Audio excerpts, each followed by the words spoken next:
Hi guys, welcome to my deck tech for Jasmine, Boreal of the Seven. This video is the first in a new series I'm making called Commander Decks for New Players. It's a very simple, budget-friendly yet synergistic deck that's perfect for newer players. There aren't any complex mechanics, and almost all the cards are easier to understand for new players than what you'd find in a pre-con. This deck might be for you if you're still learning how to play the game, or if you've got a friend, family, girlfriend, whatever who wants to learn.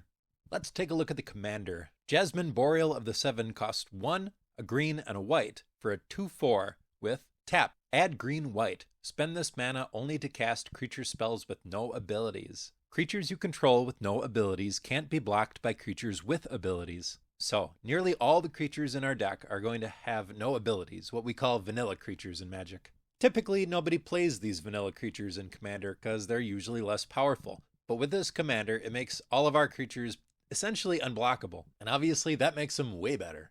I'm going to put the creatures up on screen, but there's not really a lot to say about them. Usually when I'm making a deck tech, I put up all the key creatures on the screen and I talk about them one by one, how they synergize with the deck, why they're in here.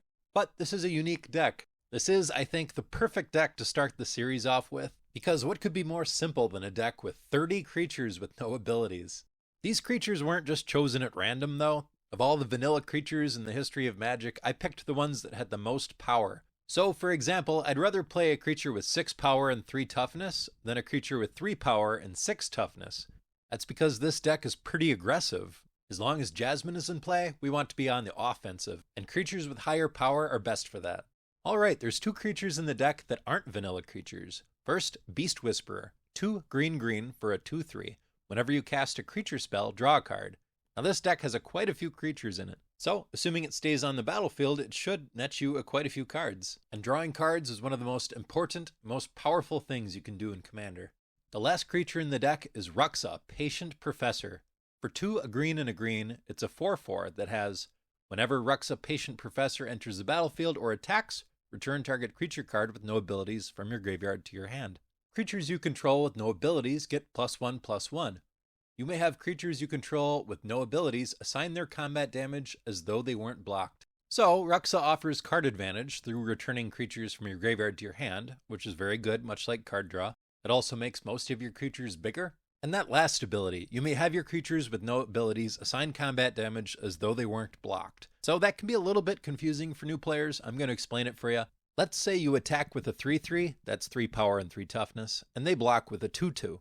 Normally, you would deal your 3 power to their 2 toughness and their creature would die. And they would deal their 2 power to your 3 toughness and your creature would live. But with Ruxa in play, if you choose to, you could have that creature deal its 3 power to the player or planeswalker you're attacking instead of the creature that just blocked it. Your creature is still considered blocked, but the damage is dealt somewhere else now. That means their blocker no longer dies. It's also important to remember that your creature still takes damage when you choose to do the combat damage this way. This ability on Ruxa is quite a bit worse than Jasmine's ability. Essentially just making things unblockable would be better than this. But it's still very good, and it's important to have some redundancy for if we don't have Jasmine in play, if it becomes too hard to cast Jasmine anymore.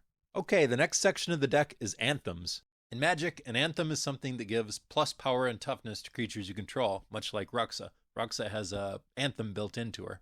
Gaia's Anthem, Glorious Anthem, and Muraganda Petroglyphs are as simple as it gets. These cards make your creatures bigger and push through more damage for the win. Noble Purpose is an enchantment for 3 white. Whenever a creature you control deals combat damage, you gain that much life. If things are going your way, you're going to be spending a lot of time attacking, and you might be open for them to attack you. And Noble Purpose helps mitigate that by gaining a lot of life when you are dealing damage.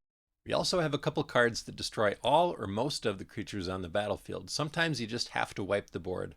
The first one is Day of Judgment for 4 mana, destroy all creatures. Doesn't get much simpler than that. Next we have Phyrexian Rebirth for 6 mana, destroy all creatures, then create an XX colorless Phyrexian Horror artifact creature token, where X is the number of creatures destroyed this way. In this token, it acts as a regular creature, but without abilities, meaning it works with Jasmine. And we have Azuri's Predation for 8 mana. For each creature your opponents control, create a 4/4 green Phyrexian Beast creature token. Each of those tokens fight a different one of those creatures. Now, fight is a lot like combat damage. Your creature will deal its power to that creature's toughness, and their creature will deal their power to your creature's toughness. That'll clear a lot of the board and leave you with some good 4/4 vanilla creatures. Note that this card doesn't kill your creatures like the other two, so that's a big upside. This deck's very dependent on the commander, so we have a couple cards in here to protect the commander. Ranger's Guile is an instant for green. Target creature you control gets +1/+1 and gains hexproof till end of turn. This can protect her from targeted removal. Valorous Stance is an instant for 1 and a white. Choose one, target creature gains indestructible till end of turn, or destroy target creature with toughness 4 or greater. The indestructible protects against some targeted removal, and also destroy effects, and also combat damage deaths. Here's the rest of our targeted removal. We've got Path to Exile, Swords to Plowshares, Immolating Glare, Swift Response, and Beast Within. Next we'll talk about card draw. We've got Harmonize for 4 mana, draws 3 cards, very simple. Shamanic Revelation for 5 mana, says draw a card for each creature you control. Also, you gain 4 life for each creature you control with power 4 or greater, which a lot of times is going to be all of your creatures or very close to it. Rishkar's Expertise for 6 mana, draw cards equal to the greatest power among creatures you control. You may cast a spell with mana value 5 or less from your hand without paying its mana cost. Secret Rendezvous for 3 mana. You and target opponent each draw 3 cards. Now this is an interesting one. You don't usually want to give your opponents cards, but you can use this in a political way. You can say, hey, if I let you draw 3 cards, could you not attack me next turn? Could you not attack me for the next 2 turns? You can try to negotiate a deal. Some players will do that, some players won't, but it's a good way to draw some cards anyway.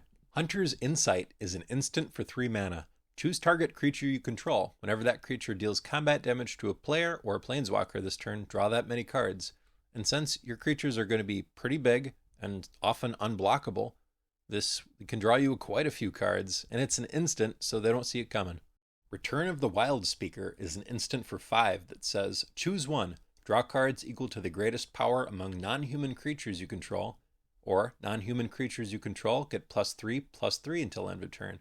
Again, this is an instant, so they don't see it coming until it's too late. The card draw option is decent, but it also has the ability to end a game. Just remember that your commander is a human, so you can't count on her getting the pluses. Last, we have Colossal Majesty and Elemental Bond, both 3 mana enchantments that just keep drawing you cards. There's also a bunch of ramp in the deck, and by ramp, I mean cards that get you ahead on mana. They put an extra land into play, or they tap for extra mana. Ramp is one of the most important things to get right in a commander deck, and this deck has it right. These are all low mana premium ramp spells that are staples in the format.